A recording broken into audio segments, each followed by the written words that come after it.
Last year in 2018, Tsukiji Fish Market, the biggest fish market in the world, came to an end. It actually moved 2 or 3 kilometres down the coastline to Toyosu Fish Market. However, what a lot of people don't know is the outer market, the good bit, where all the food is and all the tasting is, that is still here and very much alive and kicking.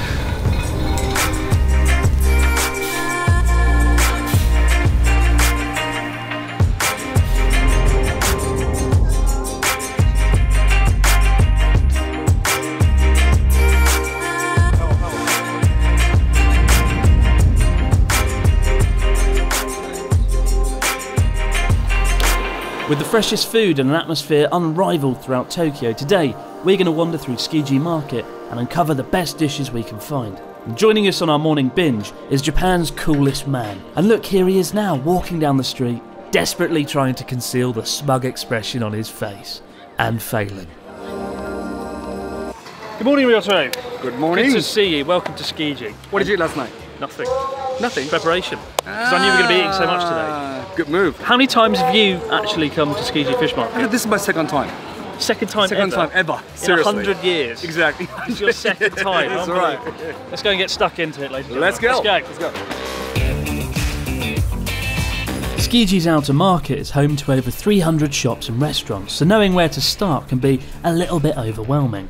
And given we've got just 3 hours before the market dies down around midday, we want to pack in as much as we can. So today we've enlisted the help of an experienced tour guide from Japan Wonder Travel to help us with our itinerary and also help us get behind the scenes access to the market. If you're pressed for time, I recommend grabbing a guide, and I've put a link to our one in the description box below. Our first stop though is to try the dish that helped put Tsukiji on the map in the first place. Look at that, cutting through it like butter, bloody hell. Did you see the knife? How sharp it was. Like he just kind of put little power into his hand, and like the tuna was like samurai tuna. I don't know what it is. I don't know what it is. Samurai tuna. Tuna's a great first step if you're new to sashimi. Firm and meaty without being too chewy, with a mild, almost buttery taste that's not too fishy. It's the most accessible raw fish, and my personal favourite. And we're grabbing some freshly cut slices of akami tuna to go. Almost as iconic as the tuna itself are the huge knives used to slice and prepare the fish, known as maguro bocho. Quite literally the tuna knife. Although given it's up to 1 metre in length, to be fair, it looks more like a sword. Just be careful if you let your friend near it, as wielding the powerful razor-sharp knife can conjure up an almost obsessive effect, basically turning your friend into Gollum. Gollum with a knife. You know what's gonna happen when it beats me off. On a scale of 1 to terrifying sight, Ryotaro with a sword, pretty much top of the list, I think. I want to show the world that you don't mix shoyu, soy sauce, with wasabi from the beginning. What you do is you take some wasabi, put it on the top of the fish, the slice of fish, in this case tuna, and dive into the mouth.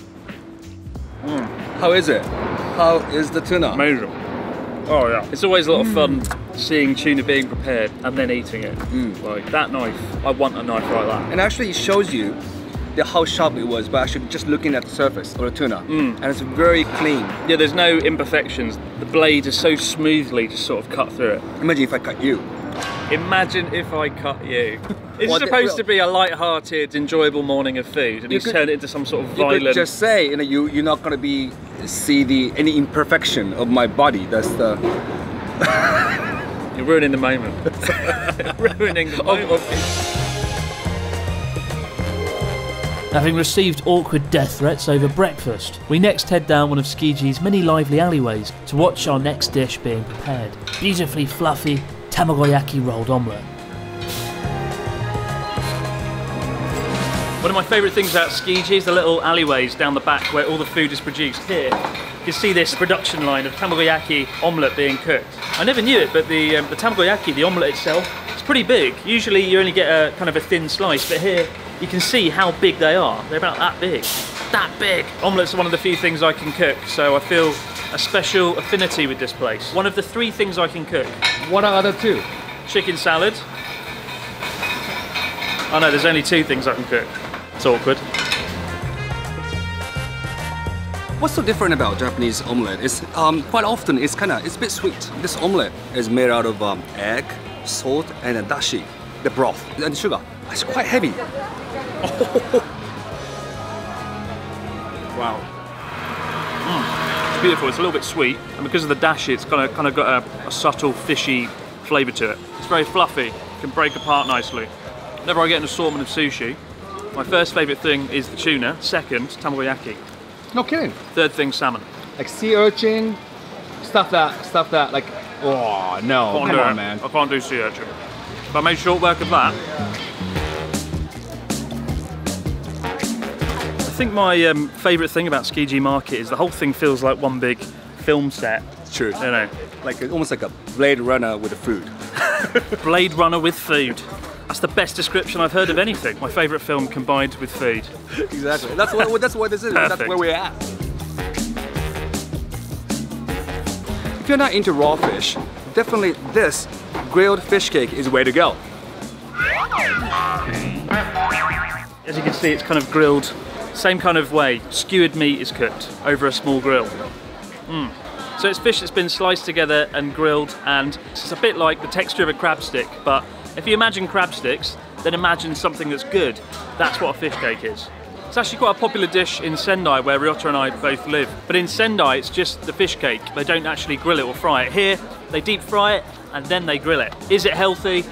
Kind of, but probably not, because it's just grilled and fried, and every form of cookery under the sun is performed on this fish. Unhealthy, it's good. You heard it here first. Well, I think everyone knows that deep down. Exactly. Tsukiji Market isn't just Blade Runner with food though, it's also Blade Runner with alcohol. And even though it's just gone 10 AM, it's a great excuse to wash down the first 3 courses with a cup of sake for one of the market's standing bars. This is organic sake from Chiba. I've got some dried mushroom as well, some dried shiitake mushroom to go with it. I love drinking sake out of these masu cups because with sake they put a lot of emphasis on nature. Obviously they use the rice harvested from the fields, they use naturally occurring mineral water, and so to drink it out of wood as well, it feels like the perfect accompaniment. It's just the right amount not to get drunk as well, because it's only 10:24 AM. Oh yeah. It's not dry at all, this one. The content of sake is about 14%. It's the same as wine, but it doesn't have the same sort of strong flavour as wine, so it's quite a deceptive drink. You can have a few cups and then it hits you like a truck. From the sake shop, I got this for free. Lucky boy. So like you can, when you actually go back home, you can drink sake with this thing and smell the wood. Smell the wood. If, like Ryotaro, you find 10:40 in the morning is a little bit too early to enjoy the smooth taste of sake, and indeed too early to smell the wood, there are plenty of healthier alternatives, such as Japan's world-famous green tea. Okay, apparently there are like 3 really famous tea shops in Tsukiji Market, and this is one of them. And what they actually serve for free to try is this tobikiri from Nakajima Farm. And according to them, that they say this really special method called Nakajima farming method. Don't mock the Nakajima farming method. No, what this was. I heard that's that what it said. Can you taste that? Can you taste the Nakajima farming method? I do indeed, actually. This is has got the deeper flavor than the ordinary like tea that I always buy from the vending machine, at least.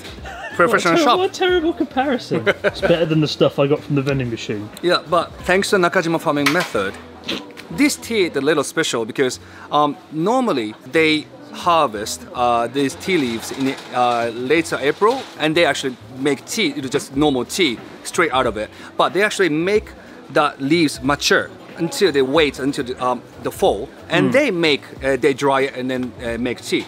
So actually the flavor of the tea is actually a little deeper than the ordinary tea that they actually make in April. When it comes to tea in Japan, I'm always impressed how much effort goes into it. In the UK, we get some hot water, we stick a bag in it, job done. Here, it took him like 10 minutes to prepare this tea. But it deserves that kind of preparation. When you take a sip of it, it just tastes so fresh. It feels like they've harvested the leaves just this morning. Really fresh taste to it. A little bit bitter, but really nice. Should have probably had this before the sake. Do you reckon green tea and sake could work as a combination?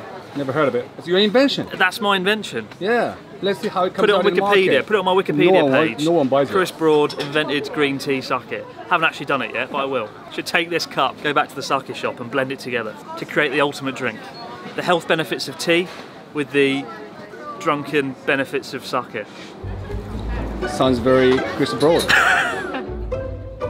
With Ryotaro having trashed the Nakajima farming method, we quickly move on to our next stop, to come face to face with one of Japan's most commonly used ingredients and the world's hardest food. Ladies and gentlemen, let me introduce world's hardest food. World's hardest food? And Guinness actually was recognized by Guinness. Really? This is a bonito fish flake. They call it katsuobushi in Japanese. And they actually going to flakes. They actually shave it and on the shaver here. And then they shave it and it becomes into flakes. And you actually taste it. Stuff it into your face, all over the floor, still coming out of his mouth. They actually mature the fish a very long time, for a very long time, and they make it as hard as possible. Do you think the sword that we saw earlier could cut through the world's hardest fish? Or the world's hardest food in general? You could kill someone with that. Actually, you can. It's the world's hardest food ever, can I? I can either cut you with a samurai sword, the sashimi sword, or I can just hit you with this. Unbelievable. If he's not threatening to have me killed with a knife, he's trying to get me killed with the world's hardest fish. When I think of bonito fish flakes, I think of okonomiyaki. If you look at an okonomiyaki pancake, it comes layered with the stuff, and it really gives it a nice, rich, salty, slightly fishy taste. Despite being thinner than paper, each flake packs a real punch. I can't believe this is the hardest food in the world. Guinness World Record level fish. You could quite literally kill someone with this. And what a way to go it would be. Before I become dangerously tempted to beat Ryotaro to death with the world's hardest fish, we head on to our final stop, a standing sushi bar, which is quickly filling up with hungry salarymen sneaking out for their lunch break. So, we are at the end of the tour, and sushi has got the owner of clothing.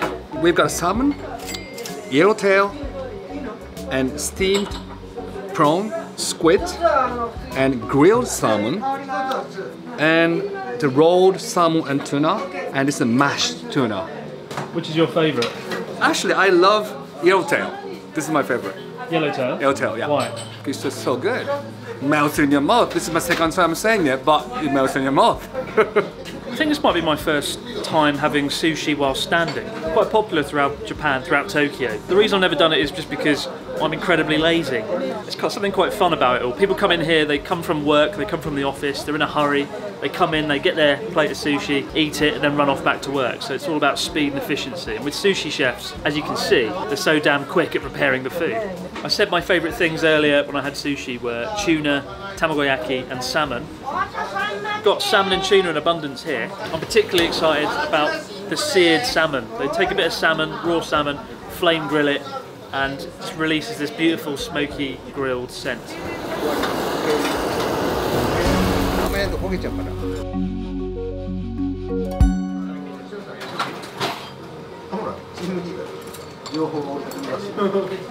What's that? What does that even Very mean? good. Oh right.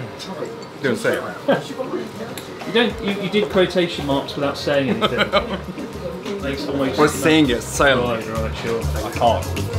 This was my fourth visit to Tsukiji in about 7 years now, and though the wholesale market may have gone, it's still the premier place in Tokyo for tasting as many dishes as you can in one morning. Today was also the first time I felt like I'd scratched the surface, thanks to the Japan Wonder Travel tour guides helping us behind the scenes. Whether it was witnessing tuna being expertly prepared, peeking behind the scenes into the tamagoyaki kitchen, or walking off with our own sake cups to smell the wood. If you're in Tokyo and want to experience the tour of the market, you can find the details to their website in the description box below. The order of the tour may differ slightly, but if you're only going to drop by once, I highly recommend checking them out so you can see and taste as much as possible during your visit.